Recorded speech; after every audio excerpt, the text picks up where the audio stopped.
Olá, amigo internauta, seja bem-vindo a mais um Super FC pelo Mundo, o programa de futebol internacional aqui do Super FC e do Portal O Tempo. Aqui comigo, mais uma vez, o grande Gabriel Pazini. Gabriel, seja bem-vindo. Como é que vai ser o programa de hoje? O que você tem aí para animar os internautas? Vai ser muito bacana, a gente vai falar de Champions League, Liga Europa e também da Liga dos Campeões da Ásia. Com certeza. Então, começando o nosso programa aqui com a Champions League, a boa e velha Liga dos Campeões da Europa, que começou nessa semana e já tiveram jogos emocionantes, jogos sensacionais, goleadas, zebras, jogos bons, jogos ruins. E vamos começar pelo Grupo A. O Grupo A que teve os jogos entre Manchester United, que venceu o Bayer Leverkusen pelo placar de 4-2, e o Real Sociedad, que perdeu jogando em casa para o Shakhtar Donetsk. Shakhtar Donetsk, que é o time aí do brasileiro que saiu do Atlético, o menino das pernas felizes, como diz Galvão Bueno, o menino que tem a alegria nas pernas, o Bernat, que saiu aqui do Atlético, foi para o Shakhtar Donetsk, e o Manchester United, um dos mais tradicionais times da Inglaterra, os dois saíram na frente no Grupo A. Pazini, qual a sua análise sobre esses resultados do Grupo A? O Manchester United com uma boa vitória, o Fellaini estreando como titular, jogou bem. O Kagawa foi titular também, depois de não vir atuando nas últimas partidas. O David Moyes finalmente colocando o craque japonês e fez diferença. O United teve mais criatividade no meio-campo, os dois jogaram bem e o time deu uma goleada, passou o trator para cima do Bayer Leverkusen. Destaque para o Rooney, marcou 2 gols, deu uma assistência, chegou a 200 gols com a camisa dos Red Devils, é o quarto maior artilheiro da história do clube. O Bayer Leverkusen perde, mantém o tabu, nunca venceu um time inglês na Inglaterra pela Champions League, mas tem uma boa equipe, é time para brigar pela vaga na próxima fase. No outro jogo, a Real Sociedad perdendo em casa, a falta de experiência na Champions League fez diferença. O Shakhtar está lá toda a temporada, chega nas fases finais, venceu com 2 gols do brasileiro Alex Teixeira. O Bernat entrou no segundo tempo, mas precisa de mais adaptação, foi figura sumida no jogo. Então, desse grupo, basicamente o Manchester deve se classificar em primeiro e a briga realmente vai ser no segundo lugar, entre o Shakhtar Donetsk e o Bayer Leverkusen, certo? Certinho. E você tem algo já, por essa primeira rodada, pelos jogos que você pode acompanhar, você acha que deve ficar com quem? Eu acho que fica com o Shakhtar, mas o Bayer Leverkusen tem condições de entrar na briga, a Real Sociedad pode complicar também, mas o Shakhtar para mim é favorito, tem mais experiência na Champions também. Ok, passando agora para o grupo B da Champions, o Real Madrid aplicou uma sonora goleada de 6-1 sobre o Galatasaray e no outro jogo do grupo, a Juventus, jogando fora de casa, empatou com o Copenhague em 1-1. Pazini, 6-1, Real de azul, uma coroa em cima do título, em cima do escudo assim, um time que começa com gala. Acho que tem torcedor mineiro que deve ter lembrado assim de alguma coisa, um 6-1 de um tempo aí. Mas o Real Madrid veio com tudo realmente e passou por cima do Galatasaray. Passou o trator, Cristiano Ronaldo dando um show, 3 gols, jogou muita bola. O Benzema também se saiu muito bem marcando gol.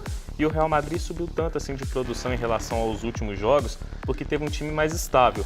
O Di Maria atualmente é mais importante para o time do que o Bale. O Bale, é claro, vai ser titular pelo grande jogador que é, pelo investimento feito nele, mas o Di Maria está mais adaptado com o Real Madrid, é importante taticamente, inclusive deu 2 assistências nesse jogo.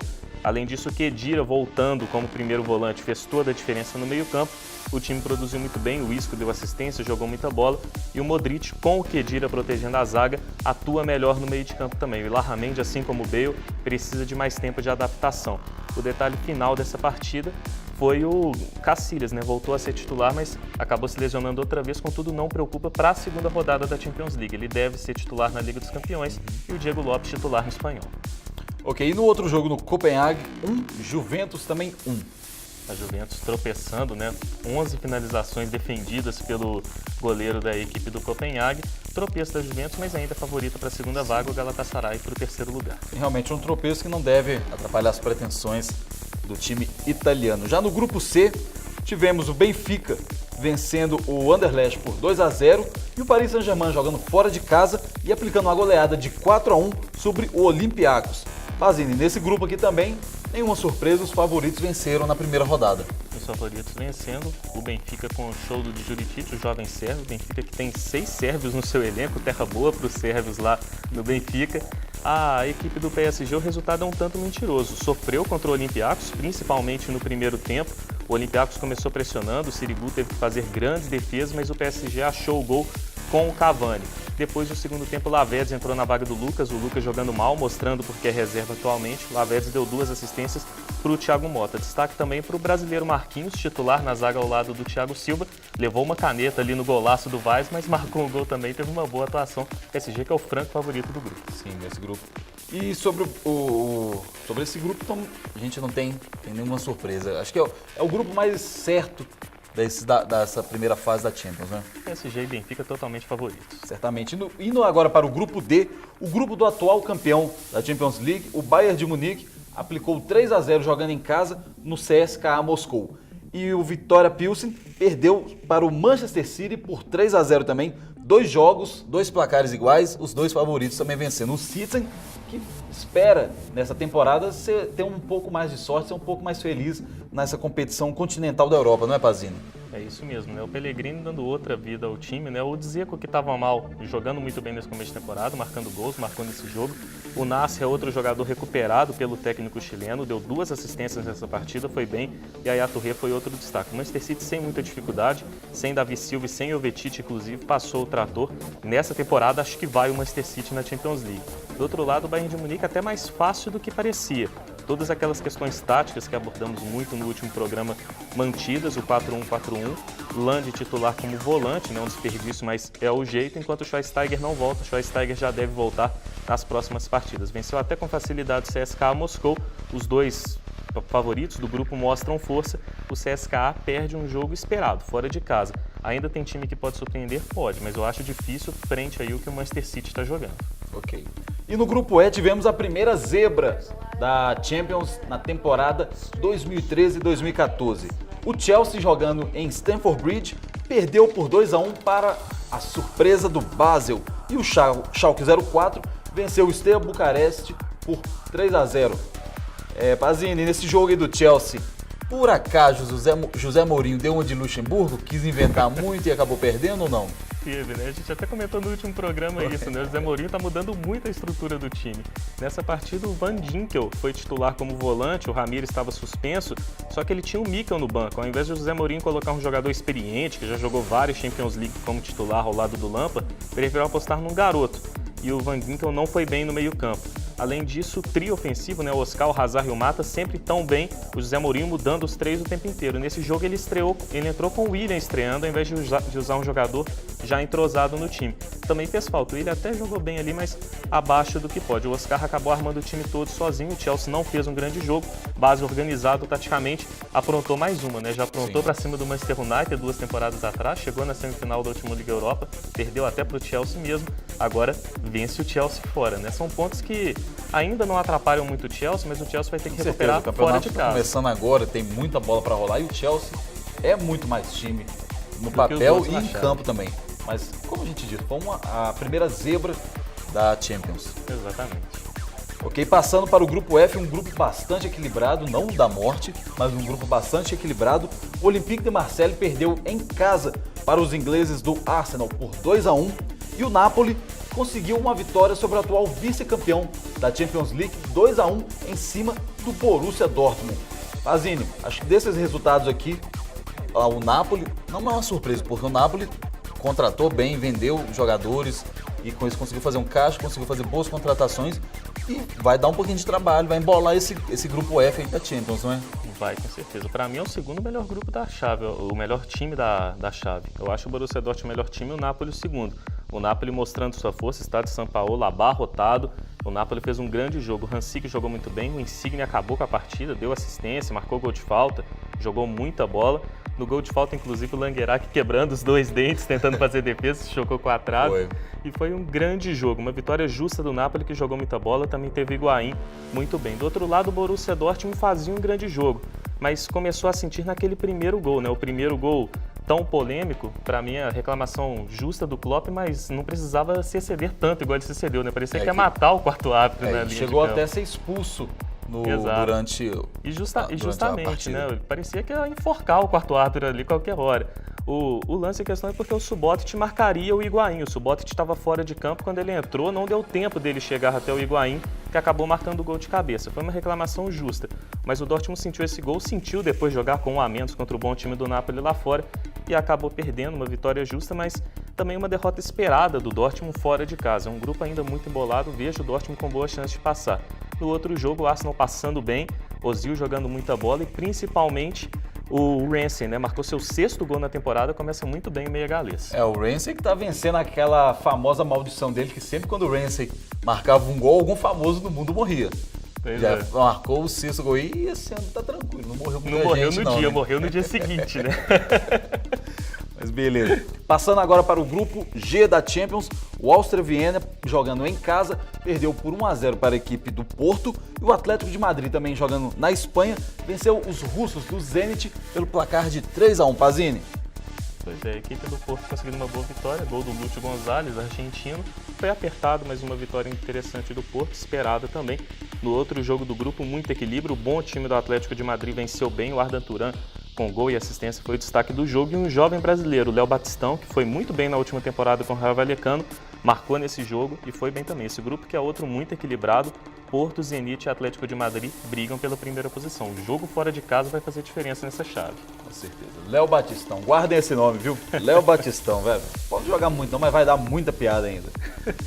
E por fim, o grupo H, um dos grupos, sim, na minha opinião, o mais forte, mais equilibrado, teve o Milan jogando em casa, vencendo o Celtic por 2-0. Placar assim, 2-0, que engana, né, Pazini? E no outro jogo, o Barcelona, jogando também em casa no Camp Nou, aplicou uma sonora goleada por 4-0 nos holandeses do Ajax. Acho que nessa primeira rodada também, os favoritos saíram na frente, mas ainda tem muita bola para rolar e esse grupo é bem equilibrado, né, Pazini? Tem muita bola para rolar. O Barcelona, para mim, é o franco favorito do grupo, muito à frente dos outros. O Milan é o favorito para levar o 2º lugar, mas o Chelsea e o Ajax, principalmente fora de casa, podem complicar.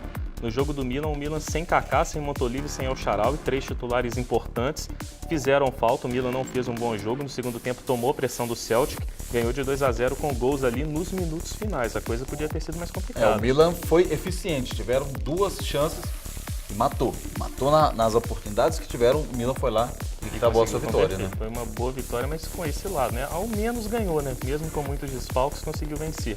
No jogo do Barcelona, o Barça conseguiu uma boa goleada, mas também com esse fator aí de um jogo que o placar não condiz ao que foi. A equipe do Barcelona no primeiro tempo teve dificuldades, abriu 1-0 com o Messi num golaço de falta, é verdade. O Neymar muito bem, mas teve dificuldades contra o Ajax. O Ajax estava bem organizadinho taticamente. No segundo tempo é que o Barcelona melhorou, passou o trator, o Messi marcou mais 2, o Neymar deu assistência para o Piqué, está se adaptando cada vez mais, jogando bem no time do Barça. E a equipe do Barcelona conseguiu essa goleada. Mas é aquela história, né? A gente cobra de um time que fez 4-0, né? Podia ter jogado mais, mas fez 4-0. O Barcelona tem esse fator. É um time que é muito favorito, na minha opinião, nessa chave. Os outros 3 brigam pela 2ª vaga com o Milan, principalmente com a volta desses jogadores que a gente já citou aí, tendo um certo favoritismo. Rapaz, isso mesmo. O Neymar que caiu como uma luva desse bom time do Barcelona. Passando agora da Champions League, vamos para a Liga Europa, que também teve a sua primeira fase nessa semana. A UEFA Europa League teve os seguintes placares. Colocando aí na tela, Valência, jogando em casa, perdeu para os ingleses do Swansea por 3-0. Um holandês, o PSV, perdeu também em casa por 2-0 para o... Me ajuda aqui, Pazinho? Ludogorets da Bulgária. Ludogorets da Bulgária, isso mesmo. Os italianos da Fiorentina ganharam de 3-0 dos portugueses do Paços Ferreira. O Eintracht Frankfurt venceu, jogando também em casa, por 3-0 os franceses do Bordeaux. O Betis e o Lyon ficaram no empate em 0-0. A Lazio ganhou de 1-0 do Legia Varsóvia. E o Tottenham, o novo milionário da Inglaterra, venceu por 3-0 o Tromsø. Então, Pazini, desses jogos aqui, quais vocês destacam? Eu já me antecipando, essa boa vitória do Tottenham por 3-0, mostrando que o time está vindo forte em busca desse título. E também essa vitória do Swansea fora de casa, surpreendendo o Valência, né? Swansea com um bom time, né? A gente comentou aqui no último programa até, naquele empate contra o Liverpool. É uma boa equipe, pode brigar pelo título da Liga Europa se levar o torneio a sério, como mostra que vai levar, e não entrarem muitas equipes fortes na Liga Europa. Boa vitória sobre o Valência, que está em crise. O Boni e o Mitchell, a boa dupla de ataque, marcando o gol. O Tottenham com Paulinho, Eriksen e Soldado no banco. O Eriksen, o Soldado e o Paulinho entraram no segundo tempo. O Eriksen, inclusive, marcando gol. Mesmo assim, 3-0. Um fortíssimo candidato ao título, na minha opinião. Também dá para destacar Ralazzo vencendo com o gol do Hernandes e a zebra do Ludogorets vencendo o PSV. Ludogorets com gol do meio campo até. Foi uma festa que os búlgaros fizeram lá na Holanda. Pois bem, esses são os destaques da Liga Europa. E agora vamos para o verdadeiro desafio, que é a Liga dos Campeões da Ásia. Agora vamos ver se eu não vou pagar mico errando o time. Você me ajuda aí, Pazinho? Ajuda. Por favor. Então, foram os jogos dessa semana, foram pelas quartas de final do torneio asiático. Nesse torneio, o Al-Shabaab empatou em 2-2 com os japoneses do Kashima Reysol. O Leiwika perdeu para o Ganhazhou Evergrande. Guangzhou Evergrande, quase. Por 4-1. O Buriram perdeu de 2-1 para o Stegaral. Tá ótimo. Velho, minha pronúncia boa pra caramba, né? E por fim, o UFC Seul ganhou de 1-0 do Al-Ali. Bazini, análise toda com você. Maravilha. A equipe do Guangzhou Evergrande tem muitos jogadores que passaram pelo Brasil. Muriqui, ex-atlético, tem até entrevista com ele no www.superfc.com.br, entrevista bem bacana com o Muriqui. Tem também o Conca, que jogou no Fluminense, o Elkson do Botafogo, e o bom time do Guangzhou, um dos favoritos ao título, passa a próxima fase. O Kashima Reysol passa com os gols fora de casa, primeiro time japonês nas semifinais da Liga dos Campeões da Ásia desde 2009, mas muito em função da premiação. O campeonato japonês paga mais do que a Liga dos Campeões da Ásia. E também o Seul avançando na próxima fase, avançando bem o time sul-coreano. Pois bem, com esses resultados, vamos ter nas quartas de finais Kashima Reysol versus os chineses do Guangzhou Evergrande e o FC Seul jogando contra o Stegaral. Pois bem, Pazinho, esse foi um programa bem rapidinho, né? Rápido e rasteiro, como é o futebol moderno. Muito obrigado por mais um Super FC pelo Mundo, suas considerações finais. Valeu, muito obrigado a você, sempre um prazer. Obrigado ao amigo internauta que ficou mais uma vez com a gente. Ok, amigo internauta, muito obrigado por acompanhar o programa até agora e nos vemos num próximo programa. Aquele abraço, tchau!